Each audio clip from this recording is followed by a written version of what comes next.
Money changes hands quietly in places built to look respectable. Marble floors and polite smiles masking the real calculations going on behind the counter. She didn't fit the script they preferred, black, unadorned, carrying nothing but legitimacy they refused to see. The teller's questions sliced deeper than policy, each one a dare to prove she deserved access to her own success. They didn't expect the answer she had waiting, the one that would rip $5 billion out of their vaults without a single raised voice. This isn't just a bank story. It's what happens when condescension collides with power in the wrong person's hands. Stay tuned, hit like, subscribe for the rest, and tell me in the comments where you're watching from and whether you've ever seen someone treated like they didn't belong in a place that owed them respect. Corinne Ellis pushed open the door to Crescent State Bank and stepped inside with careful, deliberate movements, immediately greeted by the manufactured chill of air conditioning that made her shiver despite the warm day outside. The floor was a sea of gleaming over wax tiles, the walls covered with photos of smiling, generically diverse families who seemed to exist purely to sell the bank's brand of security and trust. She hesitated just inside the entrance, her canvas tote bag slung over one shoulder, the strap worn and fraying. She adjusted it higher with her thumb, fingers grazing the fabric of her cardigan, an old light brown thing she'd had for years, missing a button near the hem. Underneath, she wore a simple white blouse she had ironed that morning, though the collar had never quite laid flat the way she wanted it to. Her khaki slacks were pressed, but softened with age, threadbare at the knees in places if you looked too close. She didn't dress to impress, she reminded herself. She dressed to work. Her hair was pulled back in a low, tight bun, neat but unadorned. No jewelry beyond the tiny studs in her ears. She moved toward the ticket machine near the door, pressing the worn plastic button marked Business Transaction, and listening to the mechanical rattle as it spat out a small slip of paper with the number 82 printed in red. She took a breath, folding the slip carefully between her fingers before heading to the line of rigid, unpadded chairs along the wall.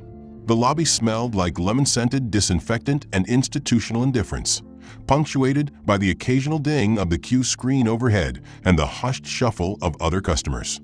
She sat stiffly, legs crossed at the ankle, the slim folder in her lap containing everything she thought she might need: company registration documents, ID copies, authorization letters. She had called ahead the day before, spoken to a woman named Angela, who had promised her the transaction would be no problem. Just bring the right papers, and they'd take care of her.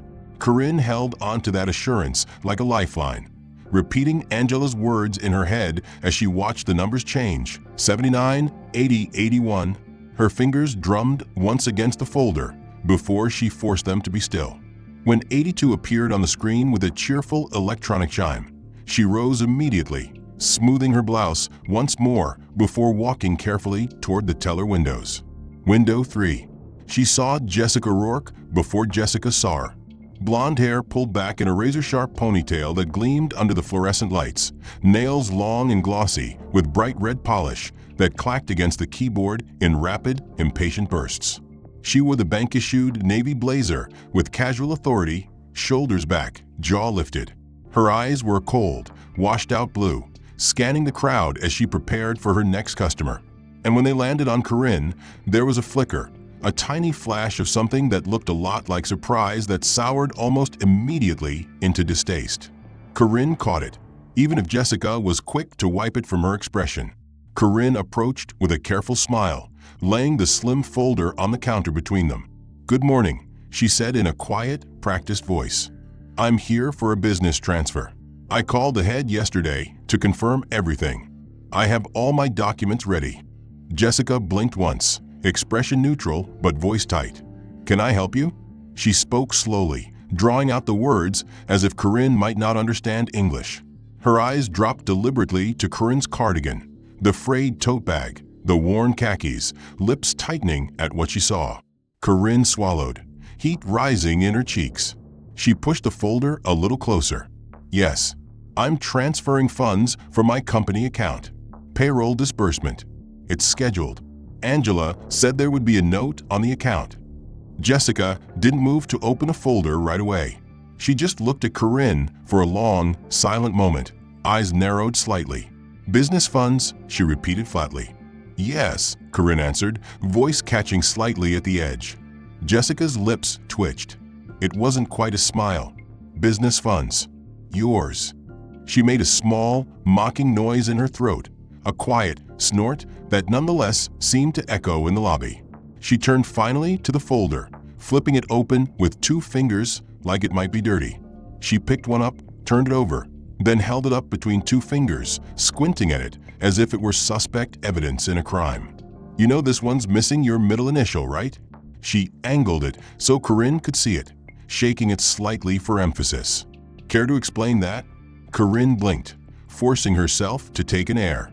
It's an older ID, she said quietly, voice shaking despite her best efforts. It's still valid. You can match the number. Jessica's eyebrows shot up in theatrical surprise. Uh-huh. So you just didn't think it mattered to have everything consistent? Because I have to say, that's sloppy. She dropped it on the counter with a dismissive clack that made Corinne flinch. Corinne forced her hands flat on the folder to stop them from shaking. I have other IDs, she managed, reaching back into her bag, rummaging quickly before pulling out a state ID with the middle initial included, sliding it forward carefully. Jessica picked it up without looking at her and made an exaggerated show of inspecting it, twisting her mouth in a tight little grimace. Still doesn't match this business registration exactly, she said, wrapping her nail against the printed company name. You've got a hyphen here, but not here. You understand why that's a problem, right? Corinne felt her vision swim. She blinked hard to clear it. It's the same company. You can see the tax ID number is the same. Her voice cracked again. She swallowed, cheeks hot. Please. I called yesterday. Angela said it would be fine. Jessica barked a humorless laugh. Angela. She shook her head slowly, lips curling. Well, she's not here now, is she? She dropped the ID onto the growing pile on the counter, leaning back with her arms crossed. Her voice shifted slightly, pitched louder, ringing across the lobby so everyone waiting in line could hear every word. Look, if you want to move this much money, you're going to need to explain every single transaction, not just the big ones. I'm talking every $1,000, every $500. Where's it going? Why? Who's getting it? Corinne's stomach turned. She swallowed again, mouth so dry she could barely form words. It's payroll, she whispered. Jessica cupped her ear with one hand in mock confusion. I'm sorry. Could you repeat that? Her eyes glittered with something mean. Corinne closed her eyes for a second. She opened them and tried again, louder but shakier. It's payroll, for my staff. It's bi-weekly disbursement. Jessica nodded as if considering this seriously. Then she smirked. Sure. And you're telling me all of this is legit? You want me to just take your word for it? She let that question hang, turning to glance at the line behind Corinne, which had grown longer, people shuffling impatiently, but now falling silent as they watched the unfolding scene. The man directly behind Corinne snorted under his breath. A woman next to him shook her head, lips pursed. Corinne felt her ears burn. She didn't dare turn around. Jessica clicked her nails against the counter. You know, fraud is a serious thing, she continued in that same Fopa-like voice. People try to pull stuff like this all the time. Move money around to avoid taxes, hide things. I mean, I'm sure that's not what's happening here. Her eyebrows lifted in feigned innocence. Corinne forced herself to speak through the tightness in her throat. It's payroll, she repeated. I can show you the ledger. I have the employee roster. I have everything. She flipped open her folder with shaking fingers, pulling out a stapled stack of papers. But the edge caught on the folder's seam and tore slightly, pages splaying onto the counter in disarray. She snatched them up too quickly, fumbling to straighten them as Jessica watched, utterly unhelpful. Jessica sighed theatrically. I mean, if you're not ready, you can step aside. We can help someone else while you get your act together. She didn't whisper. She didn't try to hide it. Her voice was clear and sharp, perfectly designed to humiliate. Corinne felt her chest heave once. She gathered the papers, pushing them together with hands that trembled so badly the pages slipped again. Please, she said hoarsely. Please just look at it. Jessica rolled her eyes so hard her entire head moved with it. She took the papers with a sigh, flipping through them without really reading. She picked one at random, tapping it with her nail. "What's this expense?" Corinne swallowed. "That's for contractor fees. We hire seasonal help. It's documented." Jessica made a noise in her throat, loud enough for the people behind Corinne to hear. And this one." She jabbed at another line. Corinne had to lean forward to see it. Her vision blurred for a moment before she could focus. "Equipment lease." Her voice was so quiet she barely heard it herself. Jessica frowned in exaggerated confusion. "I'm sorry? Say that again." "Speak up." Corinne forced the words out louder, but they cracked. "Equipment lease. For the fleet. It's part of the regular operating costs." Jessica snorted, flipping to another page. "And this withdrawal here? $2,200. And then, when Corinne reached for another page to clarify the vendor payment, Jessica snatched it from her fingers with exaggerated impatience. She held it up like it was evidence in a trial. "And this," she said loudly, voice slicing through the lobby's low hum. "You want to explain this?" Corinne flinched, startled by the volume. She lifted her head slightly, blinking at the page, trying to focus through the heat in her eyes. She managed its supplies. Office supplies. Jessica made a show of blinking in disbelief. "Supplies. Right. And how much did you say? 2,000? For pens? That's what you want to tell me." Her voice was sharper, rising a half octave, making sure every single person in the line behind Corinne could hear.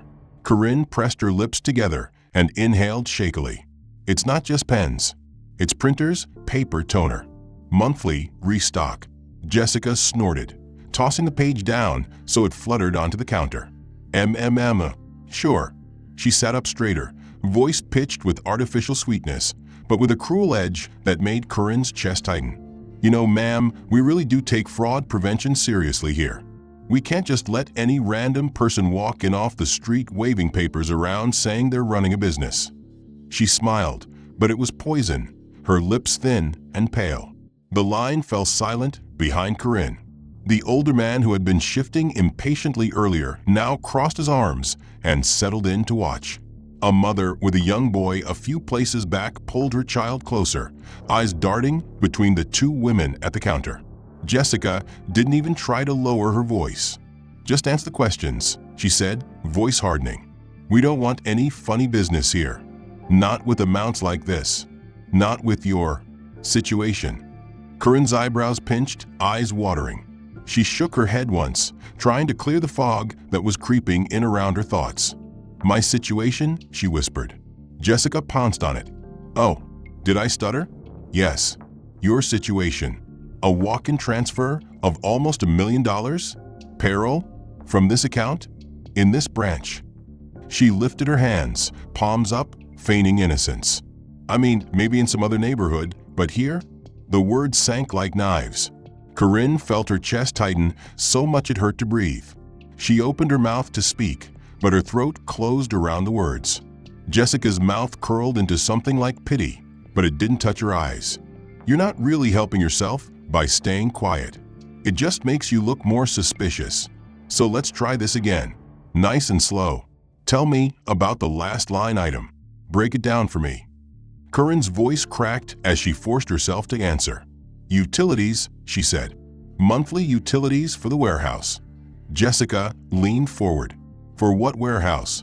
Corinne squeezed her eyes shut for a second before forcing them open.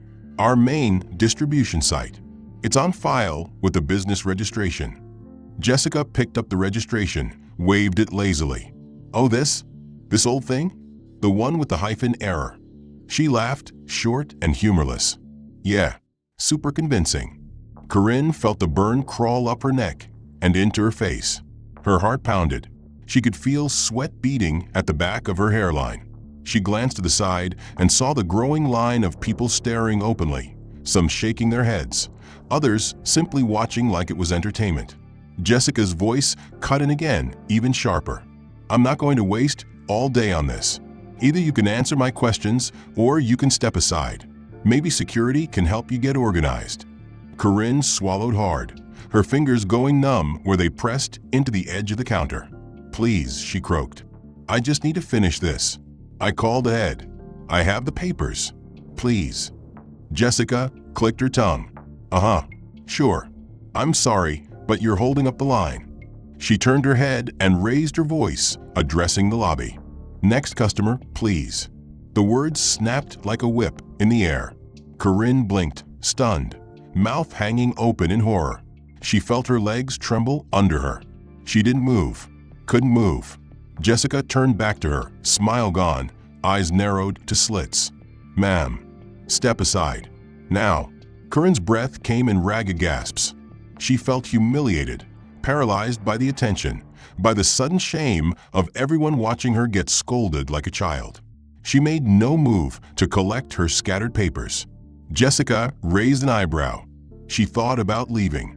She thought about turning and walking straight out the glass doors into the searing daylight and forgetting this place forever. But she couldn't. Payroll was due. People were counting on her.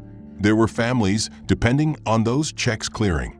She could see their faces in her mind, the rows of her team at the warehouse, the drivers who would be stranded without gas cards if the funds didn't hit on time.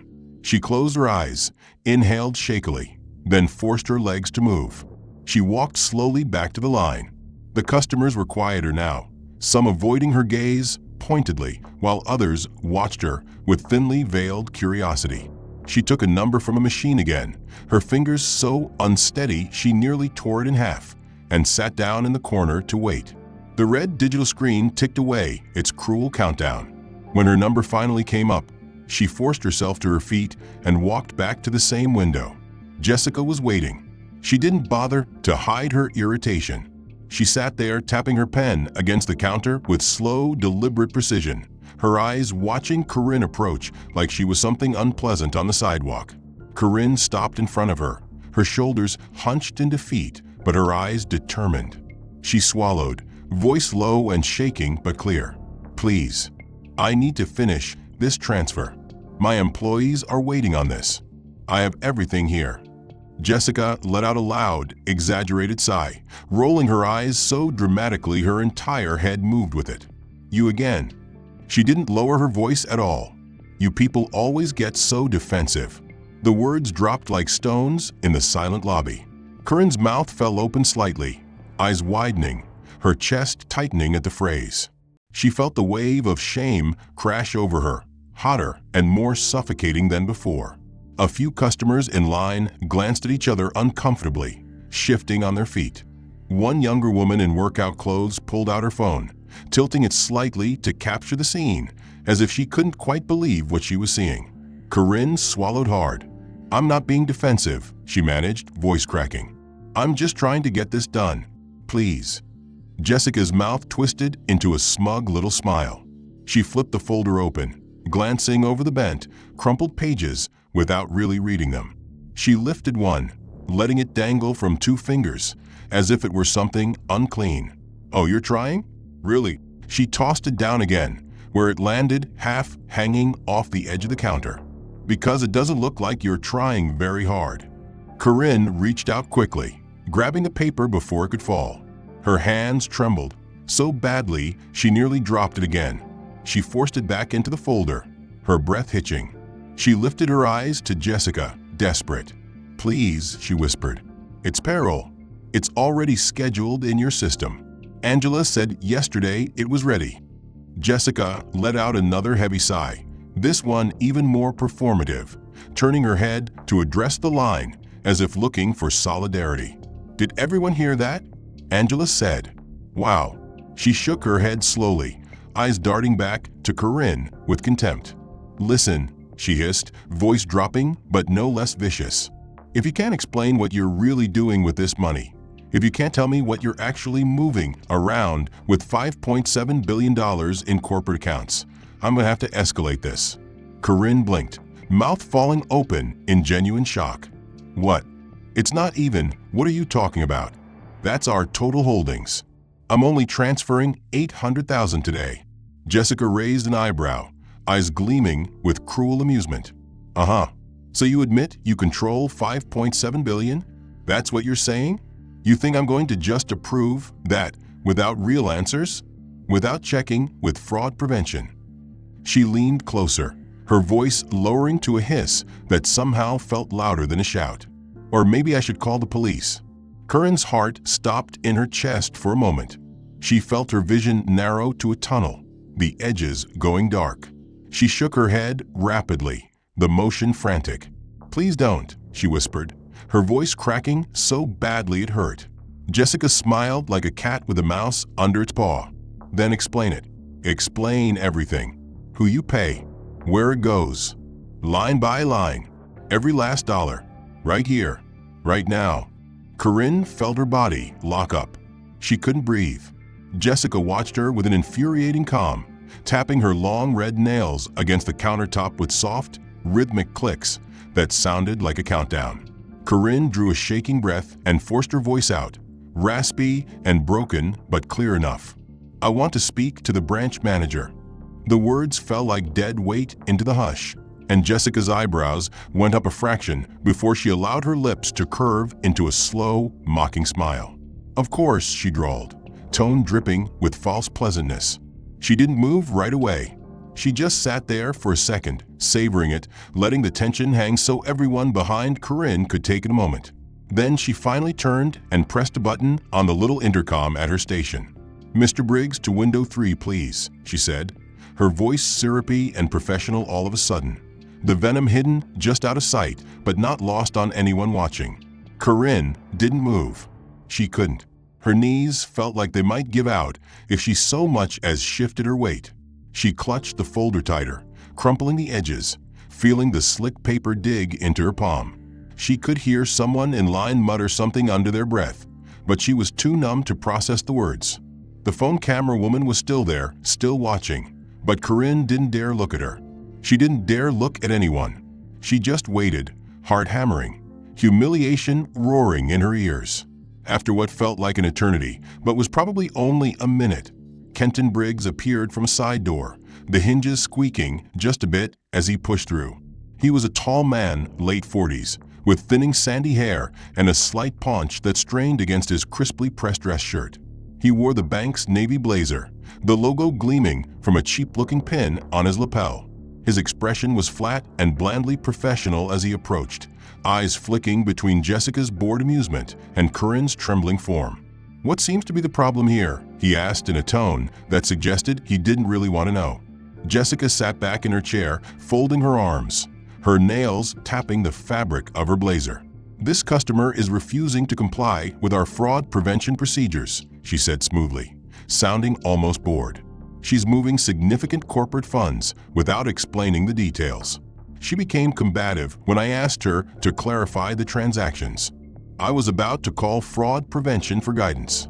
Corinne felt her mouth open and close once, twice, before she finally forced sound out. "That's not true," she rasped. "I explained everything. It's payroll. It's all here. I called yesterday and spoke with Angela. She said it was in the system. I just want to process the transfer." Kenton looked at her for exactly 2 seconds before turning back to Jessica. "Do we have anything on file confirming that?" Jessica didn't even pretend to check her screen. "Nothing that I can see," she replied sweetly. She turned the monitor slightly so Kenton could see the blank note field, though she was careful to keep her own tabs hidden. Kenton nodded once, slowly, as if that settled it. Corinne felt the sting of betrayal slice through the fog of her fear. She swallowed hard, her voice rising slightly, cracking as she fought the tears that threatened to spill over. "Please. It's all there. The paperwork is here. It's been scheduled. People are counting on this. My employees need to be paid. Please just look at it." Kenton's mouth pulled into something that might have been pity if it weren't so perfunctory. "Ms. Ellis," he said with a long, exasperated sigh, "we have to trust our staff's instincts on these things. If there's a question of fraud, it's our duty to investigate it thoroughly before releasing any funds." Corinne's breath hitched. She shook her head frantically. "It's not fraud. I've done this before." She felt the weight of dozens of eyes following her, judging her, some even enjoying the spectacle of her defeat. She told herself not to look back, to keep walking, to just leave with whatever dignity she had left. But she couldn't. She couldn't make herself go. This money wasn't for her. It was for the drivers who would get stranded on routes if they didn't have gas cards reloaded. It was for the warehouse staff who would find their paychecks bouncing. It was for the single mother in HR who had confided to Corinne she couldn't cover daycare if payroll was late again. Corinne stopped halfway to the door, breathing hard, shoulders shaking with held-in sobs. She turned back. She didn't know how she looked. Hair frizzed loose from its bun, face flushed with humiliation and tears streaking down her cheeks. But she forced her legs to move, retracing her steps back to the counter where Jessica was already helping the next customer, a man in a suit who glanced at Corinne with clear annoyance, shifting slightly as if to make space between them without actually moving. Jessica didn't even pretend to be surprised. Her eyes flicked up, lips curving into that same hateful smirk she'd worn all morning. "Oh, look who's back," she cooed, voice sickly sweet but pitched to carry across the lobby. Corinne's voice broke as she tried to speak. "Please," she rasped, words cracked and raw. "I just need to finish this transfer. My people, my employees, they're waiting. Please." Jessica sighed so heavily it was almost a growl. She turned to the suited customer with an apologetic grimace, as if to say, "Sorry about this lunatic." Then she faced Corinne again. "You're unbelievable," she announced, loudly enough that the line behind Corinne actually quieted to hear better. "You're refusing to cooperate. You're holding everyone up. And you're getting hysterical over some questions about where your money comes from." Corinne shook her head frantically, hair coming loose in curls around her flushed, tear-stained face. "I answered you," she said hoarsely. "I told you. Payroll. Scheduled. Authorized. It's all here." She pushed the wrinkled folder forward on the counter with shaking hands, the papers threatening to spill again. Jessica didn't touch them. She leaned back in her chair with her arms crossed, her nails tapping against her blazer sleeve with mocking patience. She tilted her head just enough to look curious. "Uh-huh," she drawled. "And what exactly do you want me to do with this mess? You can't even keep your paperwork in order." Corinne made a strangled sound, something between a sob and a plea. "Please," she said again, voice breaking completely. Jessica sighed again, shaking her head like she was disappointed in a misbehaving child.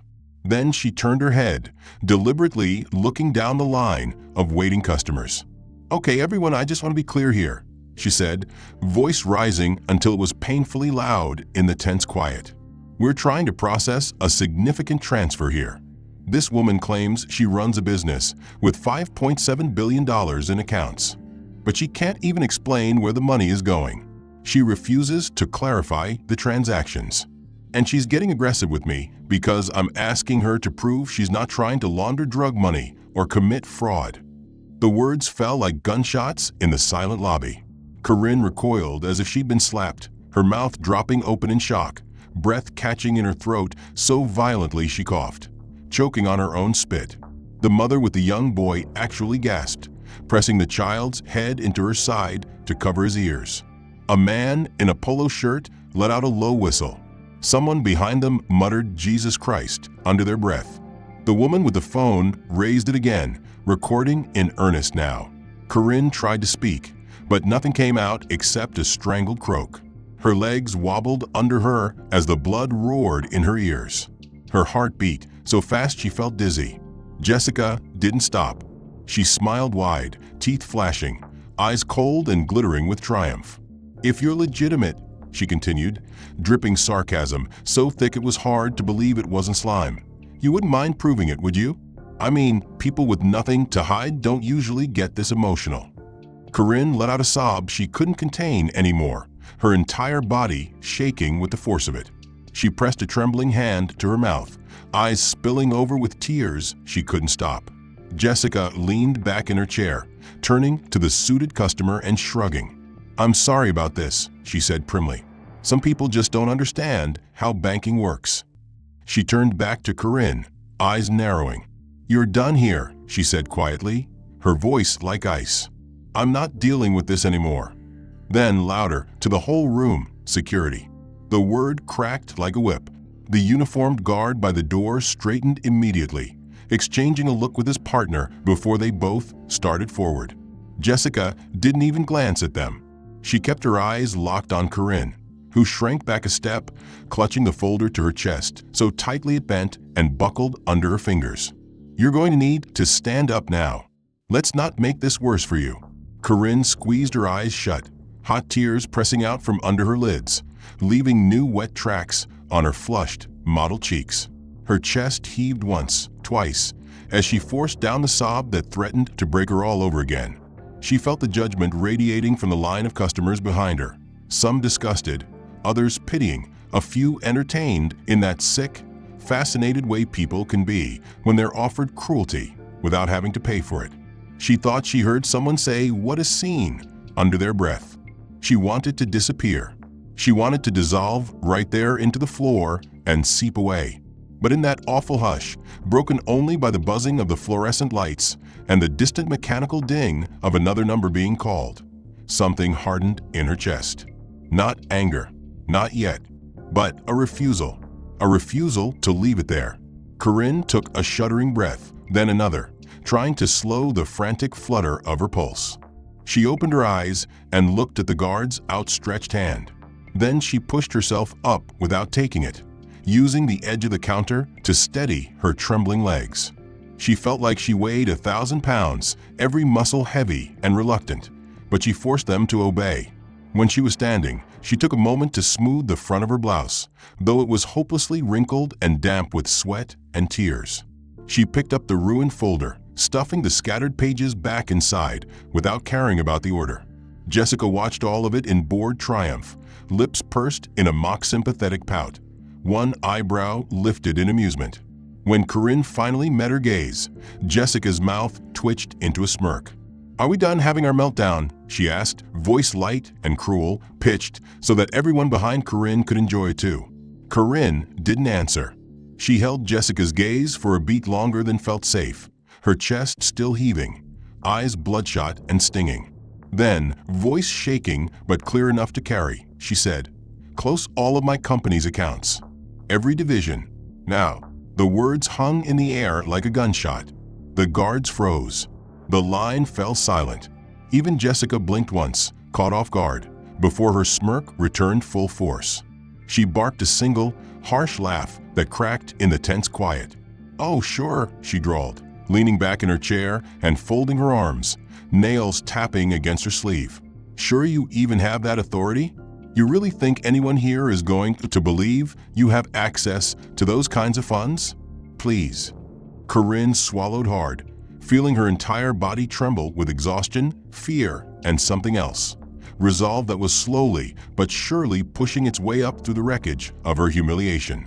She didn't take her eyes off Jessica. Her fingers tightened around the edge of the mangled folder until her knuckles went white. She didn't trust her voice to hold if she spoke right away, so she reached into her tote bag with shaking fingers and pulled out her phone, the cracked screen lighting up as she pressed the single number she had on speed dial. The phone rang once, twice. Jessica watched with bored disdain, her mouth twisted in a sneer meant to humiliate Corinne further. When the call connected, Corinne didn't look away. She kept her eyes locked on Jessica's. Her voice shook but held firm, clear enough that even the customers behind her could hear. "Michael, it's Corinne." She swallowed hard. "I need you to initiate the transfer. Right now." Jessica snorted. "Oh, this is Rich," she muttered, turning to the suited customer next to her as if inviting him to laugh along. Listen to her, acting like she's somebody. Corinne's voice cracked once, but she forced it to steady. "All of it, Michael," she said, enunciating every word with painful precision. "Every last cent, every division. Pull the full $5.7 billion out of Crescent State Bank." Even the two security guards had taken half steps back, exchanging glances with each other as though reconsidering why they'd been summoned at all. Corinne could feel every pair of eyes on her, but for the first time in what felt like hours, she didn't flinch under their gaze. She stood taller, still breathing hard, her blouse wrinkled and damp, her hair half tumbled from its bun and sticking to her tear-streaked face. She felt the shame burning on her skin like coals, but let it fuel her, her fingers tightening around her mangled folder until the edges bit her palms. She was not leaving without seeing this through. Slowly, she turned her head, her gaze sweeping over the frozen lobby, daring anyone to speak. No one did. Finally, she lifted her chin, voice ragged but steady enough to cut the silence. "Get Briggs," she ordered again, sharper this time. Jessica blinked, her mouth opening and closing once like a fish gulping for air. Then, with shaking fingers, she punched the intercom button on her station. "Manager to window 3. Now," she said, voice stripped of its earlier condescension. Corinne heard it in the way Jessica's voice cracked slightly on the last word, saw it in the darting flick of her eyes to the watching customers. She was rattled. Good. It was a start.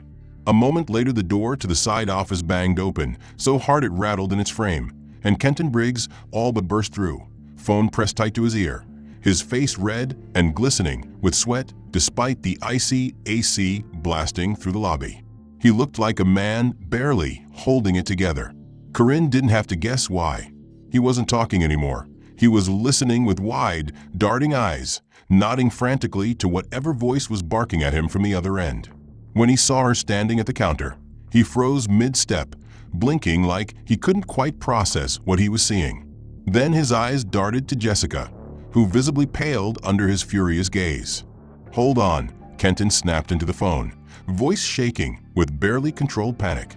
He yanked it away from his ear, his hand trembling as he turned on Jessica. "What did you do?" he demanded, loud enough for the entire bank to hear.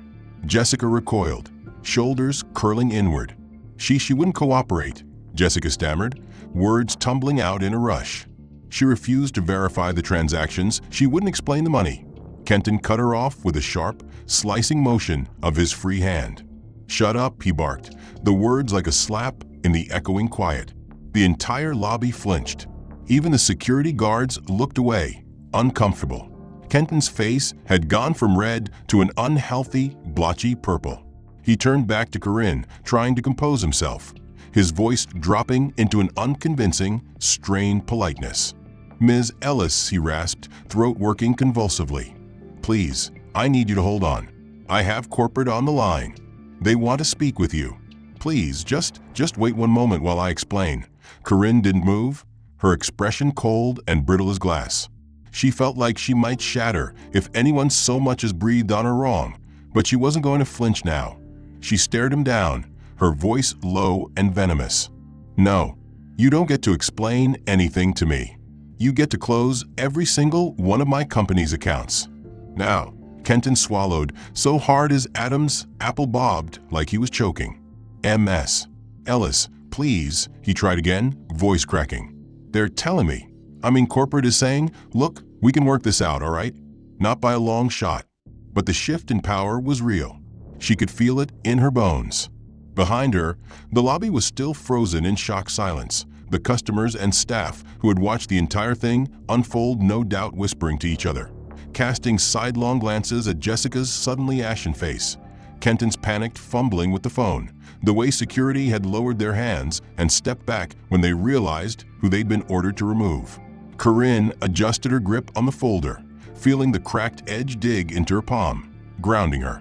She turned and walked away without looking back, the weight of every cruel word and humiliating moment pressing into her shoulders, but no longer bowing them. She had made sure the bank would remember her, not as a victim, but as the woman who pulled $5.7 billion out from under them with a single call. Inside, the aftermath began to swirl like a slow-motion explosion. Kenton was still red-faced and sweating, one hand clutching the phone in a death grip as the CEO continued screaming in his ear, the other hand trembling as he wiped his brow with a crumpled handkerchief. He couldn't even look at Jessica anymore. He didn't have to. She was already crumbling in her chair, staring blankly at her computer screen as if it might offer her salvation if she just glared hard enough. Her fingers were twisted together in her lap, nails biting into her own skin, leaving half-moons of red she couldn't feel through the numbness creeping into her arms. She could still hear Corinne's voice in her head, cold and sharp as a knife, dismissing the CEO's apology and handing the phone back like it was something filthy. Jessica felt her stomach twist. She had wanted to humiliate Corinne, to remind her of her place, to teach her a lesson. Instead, she had destroyed herself. The customers were no longer pretending not to watch. They whispered openly now, some shaking their heads in disgust, others exchanging knowing looks that said everything. One woman with a child had actually moved to a different line when Jessica tried to call her over, refusing to even look at her. The man in the polo shirt who had laughed earlier now glared at her with open contempt. She heard the word racist hissed from somewhere, felt it sink like acid into her skin. When Kenton finally hung up the phone, he didn't say anything at first. He just looked at her, eyes filled with loathing and disappointment in equal measure. Then, with a voice so flat it was worse than a shout, he ordered her to the back office to wait. "HR will call you," he said. "Don't talk to anyone else." Jessica tried to protest, her voice cracking pathetically in the dead air. But Kenton didn't even flinch. He turned away before she could finish the sentence, barking at the next teller to open up her window and help the growing line of irate customers. Jessica stood there for a beat too long, heat flooding her face in a slow, suffocating wave of humiliation. Then she finally moved, her steps wooden, her mouth dry. She pushed open the heavy door to the back office, closing it behind her with a soft click that felt like a prison door slamming shut. Inside, the tiny room smelled of stale coffee and cheap carpet cleaner. She sank into the lone chair in the corner, staring at her trembling hands. She didn't even bother wiping away the tears that finally spilled down her cheeks. Later that afternoon, the HR manager would arrive with a grim face and a thick manila folder she didn't bother hiding. She would sit across from Jessica and read in a flat, professional monotone the list of formal complaints buried in Jessica's record. Instances of discriminatory remarks, customer complaints dismissed without documentation, other employees who had quietly transferred out of her branch to avoid working with her. Each word was another nail in the coffin Jessica had built for herself, one cruel moment at a time. HR informed her that she was suspended pending an immediate investigation, escorted out the side door like a criminal. Her name already circulating in frantic emails, marked urgent. The next morning, the story broke. Jessica sat on her living room couch in the dim, suffocating quiet of early morning, her body wrapped in an old blanket she hadn't bothered to wash in days, the television flickering silently with looping footage of protesters outside the bank branch where she'd worked for nearly a decade. The video had been everywhere for weeks, her red-painted nails tapping the counter with lazy disdain, her voice booming as she accused a black woman of laundering drug money, her triumphant sneer as she ordered security to remove someone who had done nothing wrong. The words were now immortalized online with 1,000 angry captions, 1,000 merciless memes. She'd watched it at first in horrified fascination, as if seeing someone else wear her face and speak her words. But there was no denying it was her. Every line of contempt, every insult, every microaggression laid bare in HD for the entire world to hate. Now she didn't watch it anymore. She sat staring at the blank screen with the reflection of her own ruined face superimposed over the frozen news crawl at the bottom, telling everyone she'd been suspended pending investigation and naming her outright as the teller who cost Crescent State Bank over $5 billion in lost deposits in a single morning. Her husband was gone most days now. They barely spoke when he was home. The neighbors had stopped waving. She heard the gossip when she stepped outside, the muttered slurs, the cold silence, the parents calling their children away when she walked past. She wanted to scream at them that she wasn't a monster, that it had just been one moment, that she hadn't meant for it to go that far. But she remembered the way she had spoken. She remembered Corinne's eyes filling with tears. And she couldn't lie to herself anymore. Her phone sat dead on the coffee table, dark and lifeless. No one called. Her mother had left a single voicemail, her voice small and trembling, as she said she didn't know what to say. Her father hadn't bothered to try. The only messages left were from HR. The hearing was coming. The termination was certain. Jessica sat there all night, playing the entire confrontation in her head like a punishment reel. Every hateful thing she'd said, every moment she'd smirked or rolled her eyes or spoken loudly enough to humiliate Corinne in front of strangers. At dawn, she finally broke, sobbing so hard she fell to the floor, shaking, bile rising in her throat as she pressed her face into the carpet. She stayed there for hours. And when she finally got up, she went to the kitchen, made a cup of coffee with shaking hands, and sat at the table with a notebook. She wrote Corinne's name at the top. Then she wrote 2 words beneath it, "I'm sorry." It wasn't enough. She knew that before the ink dried. But she kept writing anyway, page after page of apology explanations, admissions of guilt she didn't even want to admit to herself. She wrote until her wrist cramped, until the pages were spotted with tears she couldn't hold back. When she finished, she sat in silence, staring at what she'd written, knowing it wouldn't fix anything. But she sent it anyway. She found Corinne's company address online, the one she had mocked so easily at the bank, and mailed the thick envelope herself at the post office, head bowed, unable to meet the eyes of a clerk who gave her a pitying look. She didn't expect a response. But Corinne sent one anyway. It was a single line on a plain white card. "Meet me at the Bean on 4th, 2 p.m. Wednesday." Jessica nearly dropped it when she read it, her hands shaking so badly she had to grip the card with both palms to keep from tearing it. She showed up early, dressed in the plainest clothes she could find. No makeup, hair pulled back, her red nails bare and short, bitten to the quick over weeks of anxiety. She sat at the back, heart pounding so hard she felt dizzy, watching the door with dread and hope and terror all tangled up like barbed wire. Corinne walked in at exactly 2 p.m. She wore simple slacks, a plain blue blouse, her hair pulled back neatly. Her face was unreadable, calm in a way that made Jessica want to sink through the floor. Jessica scrambled to her feet, so quickly she nearly knocked over her coffee. "I'm so sorry," she blurted immediately, her voice cracking, eyes welling up. She couldn't stop the tears even if she tried. "I'm so sorry for everything I said, everything I did. I don't even have an excuse. I was horrible. I ruined everything. I ruined your day, your reputation, your trust. I cost you hours you'll never get back. I made you feel small. I can't take it back. I can't make it better. But I had to say it. I'm so sorry." Corinne didn't sit. She just watched her. Jessica wiped frantically at her eyes with the back of her hand. The silence between them was suffocating. Corinne's gaze didn't waver. Finally, after what felt like an eternity, she spoke, her voice so calm it was devastating. "I don't need your apology, Jessica." Jessica's mouth fell open, another sob breaking free despite her best efforts. She shook her head frantically. "Please, I know it doesn't fix anything, but I had to tell you. I had to." Corinne held up a hand and Jessica fell silent instantly, chest heaving with choked-off cries. Corinne's voice didn't shake at all. "I don't need your apology," she repeated quietly. "I need you to change."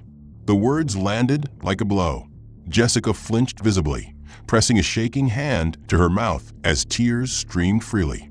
Corinne's eyes softened a fraction, but her voice stayed firm. "You made me feel like I didn't belong, like I was less than you, and you enjoyed it. I don't want an apology that makes you feel better. I want you to make sure you never do that to anyone again." Jessica nodded frantically, barely able to breathe. "I will," she gasped out. "I swear to God, I will. I don't want to be that person anymore. I can't, I hate her, I hate what I did." Corinne nodded once, finally pulling out a chair and sitting down across from her. Her eyes were tired, older than they should have been, but there was something like forgiveness there. Not forgiveness given, but the possibility of it earned. They talked for over an hour. Corinne told her about the people who had missed paychecks because of that delay, the mothers who couldn't pay daycare, the drivers who couldn't fill their trucks. Jessica sobbed through all of it, listening, not interrupting, hating herself more with every word. Months later, Jessica started volunteering at a financial literacy center in one of the neighborhoods she used to cross the street to avoid. She taught classes on how to build credit, how to open accounts safely, how to navigate the system without being humiliated. She didn't hide what she had done. She told every class exactly who she had been, what she had said, and what it cost her. She told them she was sorry, and she made sure they knew they deserved better. The end. If you enjoyed the story and the way it unfolds, don't forget to give it a like and subscribe so you don't miss future installments. I'd really love to hear your thoughts on this plot. Did it grab you, surprise you, make you think? Was there a moment that really hit home or a twist you didn't see coming? Share your favorite part or the scene that made you feel the most.